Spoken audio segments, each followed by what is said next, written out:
ಹಿಂದಿನ ಭಾಗದಲ್ಲಿ ಸುಮಿತ್ರಾ ಮತ್ತು ರಘು ತನ್ನ ಮಗಳು ಮಾಡಿರೋ ಅವಾಂತರಕ್ಕೆ ತುಂಬಾ ಬೇಜಾರು ಮಾಡಿಕೊಂಡು ಪ್ರಿಯಾಂಕನಿಗೆ ಮದುವೆ ಮಾಡೋಕೆ ಡಿಸೈಡ್ ಮಾಡ್ತಾರೆ. ಮಾರನೇ ದಿನ ಗಂಡಿನ ಮನೆಯವರು ಬರ್ತಾರೆ. ಆದರೆ ಪ್ರಿಯಾಂಕಾ ಮನೆ ಬಿಟ್ಟು ಹೋಗಿರ್ತಾಳೆ. ಎಲ್ಲಿಗೆ ಹೋಗಿದ್ದಾಳೆ, ಈ ಮದುವೆ ಮಾತುಕತೆ ಏನಾಗುತ್ತೆ ಅಂತ ಇವತ್ತಿನ ಎಪಿಸೋಡಲ್ಲಿ ನೋಡೋಣ. ಸುಮಿತ್ರಾ ಅವರೇ, ನಾವು ಬಂದು ತುಂಬ ಹೊತ್ತೇ ಆಯಿತು, ಹುಡುಗಿನ ಕರೆಸಿ. ಹಾಂ ಬೀಗ್ರೆ, ಮಗಳು ರೆಡಿ ಆಗ್ತಾ ಇದ್ದಾಳೆ, ಇನ್ನೇನು ಕರ್ಕೊಂಡು ಬರ್ತೀನಿ ನಾನೇ ಹೋಗಿ. ಅಯ್ಯೋ ರೀ, ಏನ್ರಿ ಮಾಡೋದು, ನಿಮ್ಮ ಮಗಳಿಗೆ ಎಲ್ಲಿ ಹೋಗಿದ್ದಾಳೋ ಏನೋ, ಎಲ್ಲಿ ಅಂತನಾದರೂ ಹುಡ್ಕೋದ್ರಿ. ಬಂದಿರೋ ನೆಂಟ್ರು ಮುಂದೆ ನಮ್ಮ ಇರೋ ಬರೋ ಮರ್ಯಾದೆ ಎಲ್ಲ ತೆಗೆದ್ಬಿಟ್ಲಲ್ರಿ ನಿಮ್ಮ ಮಗಳು. ಮೆತ್ತಗೆ ಮಾತಾಡು, ಜೋರಾಗಿ ಮಾತಾಡಬೇಡ ಕಣೆ. ಸುಮಿತ್ರಾ, ಎಲ್ರಿಗೂ ಗೊತ್ತಾಗುತ್ತೆ. ಇವಾಗ ಏನು ಮಾಡೋದು? ಅಯ್ಯೋ ದೇವ್ರೇ, ಇವಾಗ ನೆಂಟ್ರಿಗೆ ಏನಾದರೂ ಒಂದು ಹೇಳಿ ಕಳಿಸ್ಬೇಕು ಕಣೆ. ಹೌದು ಕಣ್ರಿ, ಏನು ಹೇಳೋದು ಅಂತಲೇ ಗೊತ್ತಾಗ್ತಿಲ್ಲ. ನಿಮ್ಮ ಮಗಳಿಂದ ನಮ್ಮ ಮನೆ ಮರ್ಯಾದೆ ಇರೋ ಬರೋದೆಲ್ಲ ಹೋಯ್ತಲ್ರಿ, ಹಾಳಾದವಳು. ಸುಮಿತ್ರಾ ಬಾ, ಬೇಜಾರು ಮಾಡ್ಕೋಬೇಡ. ಮೊದಲು ನೆಂಟ್ರಿಗೆ ಏನಾದರೂ ಹೇಳಿ ಅವ್ರನ್ನ ಮನೆ ಕಳ್ಸೋಣ. ಏನು ಸುಮಿತ್ರಾ ಅವರೇ, ಅವಾಗಲೇ ಹುಡುಗಿ ಕರ್ಕೊಂಡು ಬರ್ತೀನಿ ಅಂತ ಹೋದ್ರಿ, ಆದರೆ ನೀವಿಬ್ಬರೇ ಬರ್ತಾ ಇದ್ದೀರಾ. ಬೇಗ ಹುಡುಗಿ ಕರೆಸಿ, ಇನ್ನೂ ಎಷ್ಟೊತ್ತು ಮಾಡ್ತೀರಾ? ಅದು ಬೀಗ್ರೆ, ಮಗಳಿಗೆ ಯಾಕೋ ಮೈ ಹುಷಾರಿಲ್ಲ, ಎದ್ದು ಬರೋಕ್ಕೂ ಆಗ್ತಿಲ್ಲ. ನಿಮ್ದೇನು ಅಭ್ಯಂತರ ಇಲ್ಲ ಅಂದರೆ ಇನ್ನೊಂದಿನ ಹುಡುಗಿ ನೋಡೋ ಶಾಸ್ತ್ರ ಮಾಡೋಣವಾ? ಓ ಹೌದಾ, ಸರಿ. ಹಾಗಾದರೆ ಹುಡುಗಿಗೆ ಎದ್ದು ಬರೋಕೆ ಆಗ್ತಿಲ್ಲ ಅಂದರೆ ಇನ್ನೇನು ಮಾಡೋಕ್ಕಾಗತ್ತೆ ಹೇಳಿ. ಸರಿ, ನಾವು ಇನ್ನೊಂದಿನ ಬರ್ತೀವಿ. ಸುಮಿತ್ರಾ ಮತ್ತು ರಘು ಹೇಗೋ ಏನೋ ಒಂದು ಕಾರಣ ಕೊಟ್ಟು ಬಂದಿರೋ ನೆಂಟ್ರನ್ನ ವಾಪಸ್ ಕಳಿಸ್ತಾ ಇರ್ತಾರೆ. ಆದರೆ ಅದೇ ಟೈಮ್ಗೆ ಪ್ರಿಯಾಂಕಾ ಮದುವೆ ಆಗಿ ಮನೆಗೆ ಬರ್ತಾಳೆ. ಇದೇನ್ರಿ ಸುಮಿತ್ರಾ, ಮಗಳಿಗೆ ಹುಷಾರಿಲ್ಲ ಅಂತ ಹೇಳಿದ್ರಿ, ಆದರೆ ನಿಮ್ಮ ಮಗಳು ಯಾವನ ಜೊತೆನ ಮದುವೆ ಆಗಿ ಮನೆ ಬಾಗ್ಲಿಗೆ ಬಂದು ನಿಂತಿದ್ದಾಳೆ. ಅಯ್ಯೋ ರಾಮ, ಇದೇನೇ ಪ್ರಿಯಾಂಕಾ, ಹೀಗೆ ಮಾಡ್ಕೊಂಡು ಬಂದು ನಿಂತಿದ್ಯಾ? ಸಾಕು, ಸುಮ್ಮನೆ ಇರಿ ಸುಮಿತ್ರಾ. ನಿಮಗೆ ಗೊತ್ತಿತ್ತು ಮೊದಲೇ ಇದೆಲ್ಲ, ಆದರೂ ನಿಮ್ಮ ಮಗಳನ್ನ ನನ್ನ ಮಗನಿಗೆ ಗಂಟು ಹಾಕೋಣ ಅಂತ ಅಂದ್ಕೊಂಡಿದ್ರಿ ಅನ್ಸುತ್ತೆ. ಆದರೆ ಇವಾಗ ನಿಮ್ಮ ಮಗಳೇ ಯಾವನ ಜೊತೆನೋ ಗಂಟು ಹಾಕಿಸ್ಕೊಂಡು ಬಂದು ನಿಂತಿದ್ದಾಳೆ ಮನೆ ಎದುರಿಗೆ. ಮಗಳಿಗೆ ಹುಷಾರಿಲ್ಲ, ಇನ್ನೊಂದಿನ ಹೆಣ್ಣೋಡೋ ಶಾಸ್ತ್ರ ಮಾಡೋಣ ಅಂದಾಗಲೇ ನನಗೆ ಅನುಮಾನ ಬಂದಿತ್ತು. ದೇವ್ರು ದೊಡ್ಡೋನು, ಸತ್ಯ ಇವಾಗಲೇ ನಮ್ಮ ಕಣ್ಣೆದುರಿಗೆ ಬರೋ ಹಾಗೆ ಮಾಡ್ದ. ಏನ್ರಿ ಸುಮಿತ್ರಾ, ನೀವು ಇವಾಗಲೇ ತಲೆ ಮೇಲೆ ಹೊಡೆದೋರ ಹಾಗೆ ಸುಳ್ಳು ಹೇಳ್ತಿದ್ದೀರಾ? ನಿಮ್ಮಂಥವ್ರ ಮನೆಯಿಂದ ನಾವೇನಾದರೂ ಹೆಣ್ಣು ತಗೊಂಡೋದ್ರೆ ಮುಗೀತು ನಮ್ಮ ಮನೆ ಕತೆನೇ. ಛೀ, ಅದು ಏನು ಜನನೋ ಏನೋ ನೀವು. ರೀ, ಏನ್ರಿ ಇನ್ನೂ ಇಲ್ಲೇ ನಿಂತಿದ್ದೀರಾ? ಬನ್ರಿ ಹೋಗೋಣ ಮೊದಲು ಇಲ್ಲಿಂದ. ಅಯ್ಯೋ ಬೀಗ್ರೆ, ಹೋಗಬೇಡಿ, ಒಂದು ನಿಮಿಷ ನಿಂತ್ಕೊಳ್ಳಿ, ನಾನು ಹೇಳೋದು ಸ್ವಲ್ಪ ಅರ್ಥ ಮಾಡ್ಕೊಳ್ಳಿ ಬೀಗ್ರೆ. ಛೀ, ಹಾಳಾದವಳೆ, ಅದು ಏನು ಅಂತ ಹುಟ್ಟಿದ್ಯಾ ನನ್ನ ಹೊಟ್ಟೆಲಿ? ಅಯ್ಯೋ ದೇವ್ರೇ. ನೋಡು ಪ್ರಿಯಾಂಕಾ, ಕಟ್ಟಿರೋ ತಾಳಿ ಆ ಹಾರ ಎಲ್ಲ ಕಿತ್ತಿ ಎಸ್ದು ಸುಮ್ಮನೆ ಒಳಗೆ ಬಾ, ಇಲ್ಲ ಅಂದರೆ ಗ್ರಹಚಾರ ಬಿಡಿಸ್ಬಿಡ್ತೀನಿ ನಿಂದು. ನೋಡಮ್ಮ, ನೀನು ಏನು ಹೇಳಿದ್ರು ಅಷ್ಟೇ, ನಾನು ಇವನ ಜೊತೆನೇ ಇರ್ತೀನಿ. ನೀವು ತೋರಿಸೋ ಹುಡುಗನ್ನ ಮದುವೆ ಆಗೋಕೆ ನಾನೇನು ಇನ್ನೂ ಚಿಕ್ಕ ಮಗು ಅಲ್ಲ. ನೋಡಮ್ಮ, ನೀನು ಏನೇ ಹೇಳಿದ್ರು ಅಷ್ಟೇ, ನಾನು ಮಾತ್ರ ಈ ತಾಳಿನ ತೆಗಿಯಲ್ಲ. ನಾನು ಇವ್ರನ್ನೇ ಮದುವೆ ಆಗಿದ್ದೀನಿ, ಇವ್ರ ಜೊತೆನೇ ಬಾಳ್ತೀನಿ ಅಷ್ಟೇ. ನಿನಗೇನು ತಲೆ ಕೆಟ್ಟಿದ್ದೇನೆ ಪ್ರಿಯಾಂಕಾ? ಈ ಚಿಕ್ಕ ವಯಸ್ಸಲ್ಲೇ ಈ ನಿರ್ಧಾರ ನೀನು ಮಾಡಬೇಡ. ನಿನಗೇನು ಗೊತ್ತಾಗಲ್ಲ ಕಣೆ. ಅಪ್ಪ ಅಮ್ಮ ಇದಾರಲ್ವಾ, ಅವರಿಗೆಲ್ಲ ಗೊತ್ತಿರುತ್ತೆ. ಇಷ್ಟು ದಿನ ನೋಡ್ಕೊಂಡವರಿಗೆ ನಿನ್ನ ಯಾರಿಗೆ ಮದುವೆ ಮಾಡಬೇಕು ಅಂತ ಗೊತ್ತಿರಲ್ವಾ? ನನ್ನ ಮಗಳು ಯಾರ ಜೊತೆ ಇದ್ರೆ ಖುಷಿಯಾಗಿರ್ತಾಳೆ ಅಂತ ಅವ್ರಿಗೆ ಗೊತ್ತಿರಲ್ವಾ? ಯೋಚನೆ ಮಾಡಿರಲ್ವಾ ಹೇಳು? ನಾನು ಹೇಳೋದು ಅರ್ಥ ಮಾಡ್ಕೊ ಪ್ರಿಯಾಂಕಾ. ಅಮ್ಮ ಹೇಳ್ದಂಗೆ ಆ ತಾಳಿನೆಲ್ಲ ತೆಗೆದು ಒಳಗೆ ಬಾರೆ. ಯಾಕೆ ಹೀಗೆ ಮಾಡ್ತಿದ್ಯಾ? ನೋಡು ರಮ್ಯಾ, ನಾನೇನು ಚಿಕ್ಕ ಮಗು ಅಲ್ಲ ಇನ್ನು. ನಾನು ಯಾರನ್ನ ಮದುವೆ ಆದರೆ ಯಾರ ಜೊತೆ ಇದ್ದರೆ ನಾನು ಚೆನ್ನಾಗಿರ್ತೀನಿ, ಖುಷಿಯಾಗಿರ್ತೀನಿ ಅಂತ ನಿರ್ಧಾರ ತಗೊಳ್ಳೋ ಅಷ್ಟು ಬುದ್ಧಿ ಇದೆ ನನಗೆ. ಅಷ್ಟಕ್ಕೂ ಈ ವಿಷಯದಲ್ಲಿ ನೀನು ತಲೆ ಹಾಕಬೇಡ. ಹೊರಗಿನವ್ರ ಥರ ಇದ್ರೇನೆ ಚಂದ. ಇದು ನಮ್ಮನೆ ವಿಷಯ. ತೆಗೆದು 4 ಕಪಾಲಿಗೆ ಬಾರಿಸ್ತೀನಿ. ನೀನು ಯಾರೇ ಅವಳಿಗೆ? ದೂರ ಇರು, ಈ ವಿಷಯಕ್ಕೆ ತಲೆ ಹಾಕಬೇಡ ಅನ್ನೋಕೆ. ನಮ್ಮ ಮರ್ಯಾದೆ ಬಗ್ಗೆನೂ ಯೋಚನೆ ಮಾಡಿದೆ. ಯಾವಾಗ ಈ ಹೊಸಲು ದಾಟಿ ಅವನ ಜೊತೆ ಹೋದ್ಯೋ ಅವತ್ತೇ ನನಗೂ ನಿನಗೂ ಋಣನೇ ಮುಗೀತು. ಈ ಮನೆಗೂ ನಿನಗೂ ಯಾವ ಋಣನೂ ಇಲ್ಲ. ಇನ್ಯಾವತ್ತೂ ನನ್ನ ಮನೆ ಹೊಸಲು ತುಳಿಬೇಡ. ನನಗೊಬ್ಳು ಮಗಳಿದ್ಲು, ಅವಳು ಸತ್ತೋಗಿದ್ದಾಳೆ ಅಂತ ನೆಮ್ಮದಿಯಾಗಿರ್ತೀವಿ. ಮನೇಲಿ ಇಷ್ಟೆಲ್ಲ ರಾಧ ಅಂತ ಆದಮೇಲೆ ಪ್ರಿಯಾಂಕಾ ಕೂಡ ಅಪ್ಪನ ಮಾತಿಗೂ ಅಮ್ಮನ ಮಾತಿಗೂ ಬೆಲೆ ಕೊಡದೆ ತಾನು ಪ್ರೀತಿಸಿರೋ ಹುಡುಗನ ಜೊತೆನೇ ಹೋಗ್ತಾಳೆ.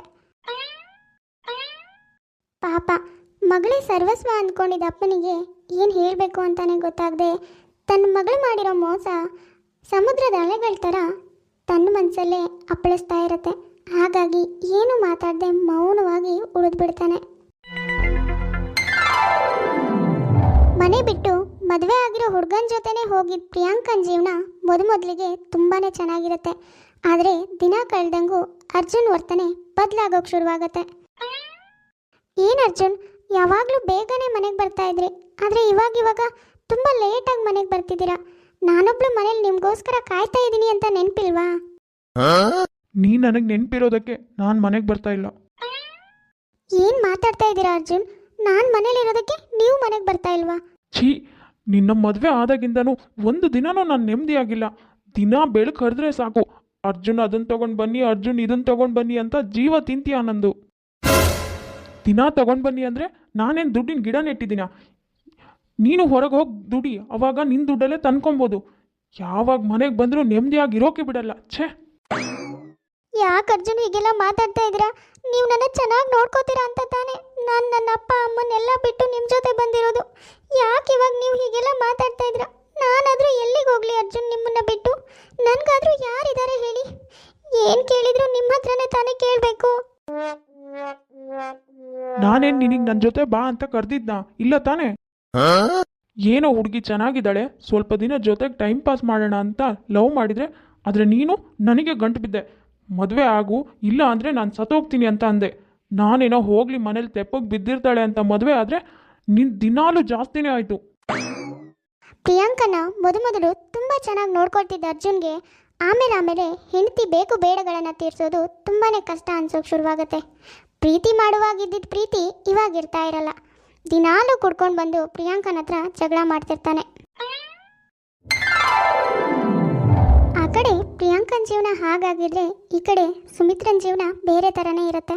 ನೋಡು ಮಗಳಿಗೆ ನೆಟ್ಟಿಗೆ ಬುದ್ಧಿ ಕಳ್ಸೋಕ್ಕಾಗಿಲ್ಲ ಈ ರಘು ಸುಮಿತ್ರನಿಗೆ. ಮಗಳನ್ನ ತಲೆ ಮೇಲೆ ಹೊತ್ಕೊಂಡಿದ್ರು, ಅದಕ್ಕೆ ಅವಳು ಇವ್ರಿಗೆ ಕೇಳ್ದೆ ಯಾವನ ಜೊತೆನ ಓಡೋಗಿ ಮದುವೆ ಆಗಿರೋದು. ಅಯ್ಯೋ, ತಂದೆ ತಾಯಿ ಮಕ್ಳಿಗೆ ನೆಟ್ಟಿಗೆ ಬುದ್ಧಿ ಹೇಳ್ಕೊಡ್ಬೇಕು ಅನ್ನೋದು ಅದಕ್ಕೆ. ಮತ್ತೆ ಇವ್ರ ಹಣೆ ಬರೋಕ್ಕೆ ಇರೋ ಒಬ್ಳು ಮಗಳಿಗೆ ನೆಟ್ಟಿಗೆ ಬುದ್ಧಿ ಹೇಳ್ಕೊಟ್ಟು ನೋಡ್ಕೊಳಕ್ಕಾಗಿಲ್ಲ. ಇನ್ನು 5-6 ಜನ ಮಕ್ಕಳಿದ್ದಿದ್ರೆ ಏನು ಬುದ್ಧಿ ಕಲಿಸ್ತಿದ್ರೋ ಏನೋ ಇವ್ರ ಹಣೆ ಬರೋಕ್ಕೆ ಬೆಂಕಿ ಹಾಕ.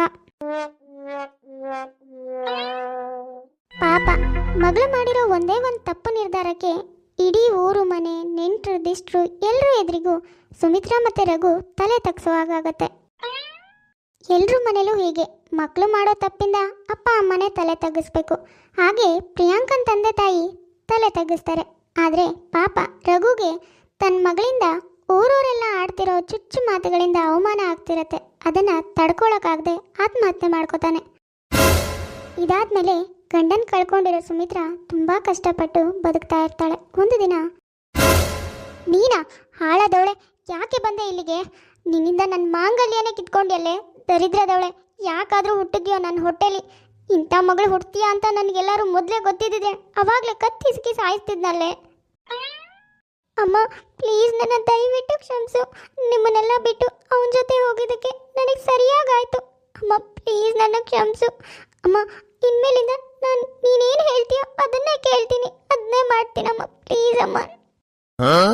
ನೋಡು, ನಾನು ಏನು ಹೇಳೋದು ಇಲ್ಲ, ನೀನೇನು ಕೇಳೋದು ಬೇಡ. ಮೊದಲು ಇಲ್ಲಿಂದ ಹೊರಟೋಗು. ನಿನ್ನ ಪ್ರಾಣಕ್ಕಿಂತ ಹೆಚ್ಚಾಗಿ ಪ್ರೀತಿಸ್ತಿದ್ದ ನಿನ್ನ ಅಪ್ಪನ್ನೇ ಕೊಂದೋಳು ನೀನು. ಮೊದಲು ಇಲ್ಲಿಂದ ಹೊರಟೋಗು. ಅಮ್ಮ ನಿನ್ನ ಕಾಲಿಗೆ ಬೀಳ್ತೀನಿ, ಹೀಗೆಲ್ಲ ಹೇಳ್ಬೇಡ. ನಾನು ನಿನ್ನ ಮರ್ಯಾದೆ ತೆಗೆದು ಮನೆ ಬಿಟ್ಟು ಹೋಗಿದ್ದಕ್ಕೆ ಆ ದೇವ್ರು ಸರಿಯಾಗಿ ಶಿಕ್ಷೆ ಕೊಟ್ಟಿದ್ದಾನೆ.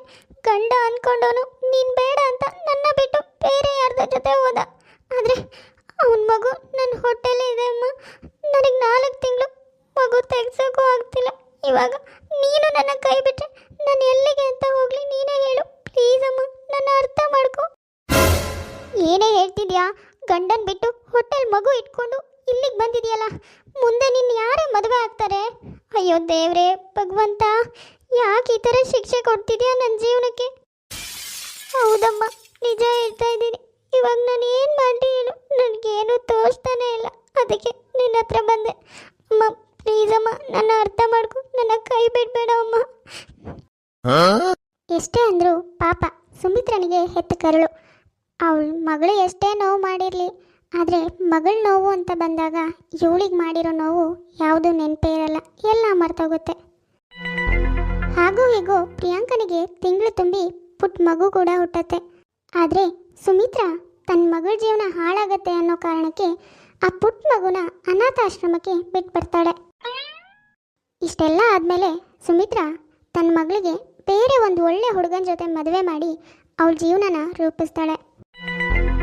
ಸುಮಿತ್ರಾ ಕೊನೆವರೆಗೂ ತಾನು ಹೆತ್ತ ಕರಳು ತನ್ನ ಮಗಳಿಗೋಸ್ಕರನೇ ಬದುಕ್ತಾಳೆ. ಆದರೆ ಪ್ರಿಯಾಂಕಾ ಕೊನೆವರೆಗೂ ತನಗೋಸ್ಕರನೇ ಬದುಕ್ತಾಳೆ. ಯಾಕಂದರೆ ತನಗುಟ್ಟಿರೋ ಮಗುನ ತನ್ನ ಜೀವನ ಹಾಳಾಗುತ್ತೆ ಅನ್ನೋ ಕಾರಣಕ್ಕೆ ತಾಯಿ ಜೊತೆ ಕಳಿಸ್ಕೊಟ್ಟು ಒಂದು ಅನಾಥಾಶ್ರಮಕ್ಕೆ ಸೇರಿಸ್ತಾಳಲ್ವಾ, ಅದಕ್ಕೆ. ಕೊನೆಯದಾಗಿ ನಾನು ಹೇಳೋದಿಷ್ಟೇ, ಕಾಲೇಜ್ ಲೈಫ್ನಲ್ಲಿ ಪ್ರೀತಿ ಪ್ರೇಮ ಎಲ್ಲ ಸಹಜ, ಅದೆಲ್ಲ ಜಸ್ಟ್ ಆಕರ್ಷಣೆ ಆಗಿರುತ್ತೆ. ಇವಾಗ ಬಂದಿರೋ ಮೂರನೇ ವ್ಯಕ್ತಿಗೋಸ್ಕರ ನಾವು ಅಪ್ಪ ಅಮ್ಮನ ಇಷ್ಟು ವರ್ಷ ಸಾಕಿದವ್ರನ್ನ ಬಿಟ್ಟು ಅವ್ರ ಜೊತೆ ಹೋಗ್ತೀವಿ ಆದರೆ ಹೋದ್ಮೇಲೆ ಪಾಪ ನಮಗೆ ಜೀವ ಕೊಟ್ಟು ಸಾಕಿ ತಪ್ಪಿಗೆ ಅಪ್ಪ ಅಮ್ಮ ಬಲಿಯಾಗಬೇಕು. ಒಂದು ಸಾರಿ ಅದ್ರ ಬಗ್ಗೆ ಯೋಚನೆ ಮಾಡಿ. ಯಾವುದೇ ನಿರ್ಧಾರ ತಗೋಬೇಕಾದ್ರೂ ಒಂದು ಸಾರಿ ಯೋಚನೆ ಮಾಡಿಬಿಟ್ಟು ನಿರ್ಧಾರ ತಗೊಳ್ಳಿ. ಇಷ್ಟು ವರ್ಷ ಸಾಕಿದವರಿಗೆ ನಮ್ಮ ಜೀವನನ ಹೇಗೆ ರೂಪಿಸ್ಬೇಕು ಅನ್ನೋದು ಗೊತ್ತಿರುತ್ತೆ ಅಲ್ವಾ. ಇವತ್ತಿನ ನಮ್ಮ ವಿಡಿಯೋ ಸ್ವಲ್ಪನಾದರೂ ಇಷ್ಟ ಆಗಿದ್ರೆ ಪ್ಲೀಸ್ ನಮ್ಮ ಚಾನಲ್ನ ಸಬ್ಸ್ಕ್ರೈಬ್ ಮಾಡ್ಕೊಳ್ಳಿ, ಲೈಕ್ ಮಾಡಿ, ಶೇರ್ ಮಾಡಿ, ಹಾಗೆ ಕಮೆಂಟ್ ಮಾಡಿ. ತುಂಬ ಜನ ಹಾಗೆ ವಿಡಿಯೋಸ್ ನೋಡ್ತಾ ಇದ್ರೆ ಯಾರ್ಯಾರು ಸಬ್ಸ್ಕ್ರೈಬ್ ಆಗಿಲ್ವೋ ಎಲ್ಲರೂ ಸಬ್ಸ್ಕ್ರೈಬ್ ಮಾಡ್ಕೊಳ್ಳಿ.